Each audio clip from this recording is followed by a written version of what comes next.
Assalamu alaikum. Yes, this is Yeah, Ali alaykum salam. Saj Yeah, from Southern California. yeah, We know Ali. each How you other. doing, brother? Hey, how you doing, bro? Well, I'm How doing are well, you? sir. I May Allah bless listening you. to your Iyak. lecture, Mm-hmm. trying to understand narrative, and uh, it's been very, very informative. I didn't know enough about Hadith, and I've been very well educated by both your Urdu and English lectures. So I really appreciate that. May God I bless you. had one comment.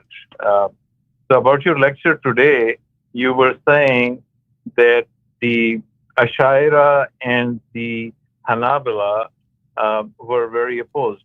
So Oh, of course. what about Yeah. with yeah? So what about with reference to the caliphate? What was their opinions? Because No, on the obviously question look on they have a lot of disagreements. Asha'ira and Maturidi and also Mu'tazila. A lot of disagreements amongst them. These are mostly on the question other things on the question of Allah's attributes, on the question of predestination, taqdeer. On these matters, they have great amount of disputes. But on the question of succession of the Nabi sallallahu alaihi wasallam, they're all united. That Abu Bakr is the first caliph, Umar is the second caliph, Uthman is the third caliph, and then Ali alayhi Amir al-Mu'minin is the caliph, and they all agree. All of these denominations, non-Shia denominations, of they course, agree and they of course, concur that Abu Bakr, Umar, of course. Uthman, their khilafah was shar'i, was valid, and there was nothing wrong with their khilafah.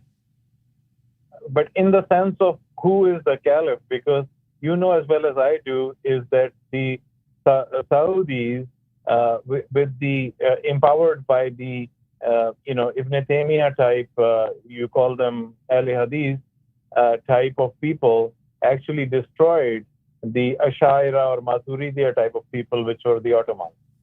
So Yes. there is obviously a difference in how they view the caliph, right? So no, they do not disagree. So for them, any person with a sword who comes and occupies a land, as long as he professes to be a Muslim, he could be a very corrupt person, he could be a degenerate person, he could be a person of very astray beliefs. But as long as he says La ilaha illallah Muhammadur Rasulullah sallallahu alaihi wasallam, and as long as he prays, he does not deny prayers, salah. If he doesn't pray, that's fine. But as long as he doesn't deny prayers and reject prayers, then his obedience is shar'i, is obligatory upon every Muslim.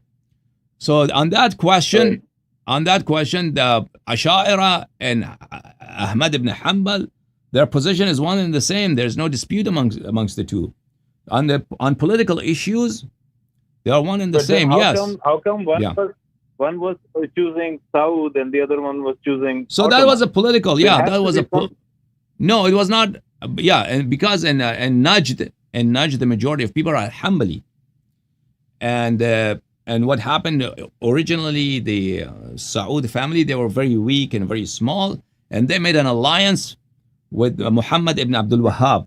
They made an alliance. He was a preacher, a Wahhabi preacher, a Salafi preacher who didn't have any following, and he considered majority of people as mushrik for various reasons. So they made an alliance that the political leadership will always be with the Saudis, and religious affairs would be in the hands of Muhammad ibn Abdul Wahhab and his followers. So they started conquering lands. There was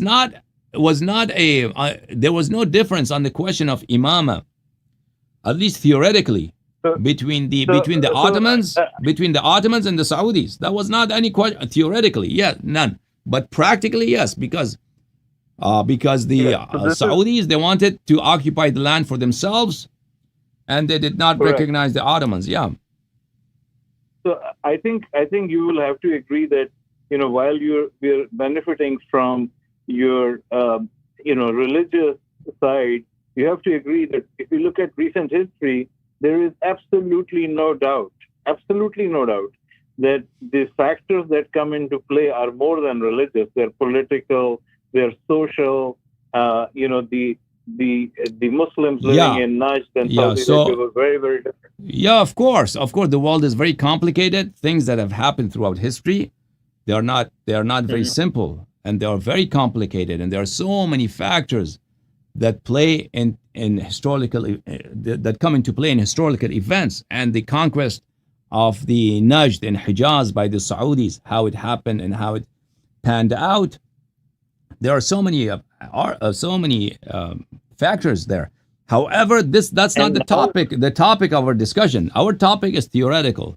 What is the theory? What is the aqidah? What's the belief of the Umaris on the question of imama? Okay, so we are not discussing here history. Yeah.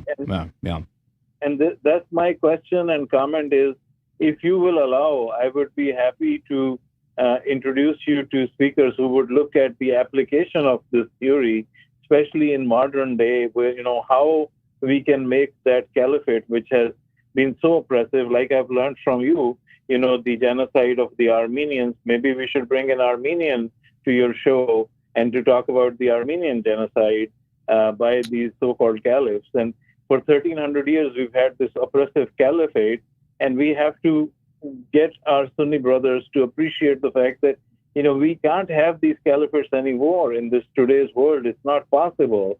And even our Shia brothers who make, pseudo-caliphate type governments and speak from the application of that theory perspective, that this, concocted theory that came around by the denial of okay, inshallah. You go ahead and bring those guests. Inshallah, we'll entertain them. Okay.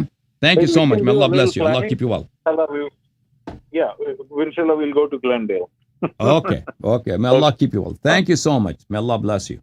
All right, brothers and sisters. Thank you, sir. Okay, we have Ali Taj from California, and now, brothers, we have the landlines that you see on the monitor. You could call. They're not WhatsApp numbers, so they're landlines. So you have to use your phone to call. Okay, if you're in the US, you can call the US number. From the UK, call the UK number, and from as far as Australia is concerned, you can use the Australian number. But you can always call our WhatsApp number. So I'm taking a call from WhatsApp. Assalamu alaikum. Go ahead, please.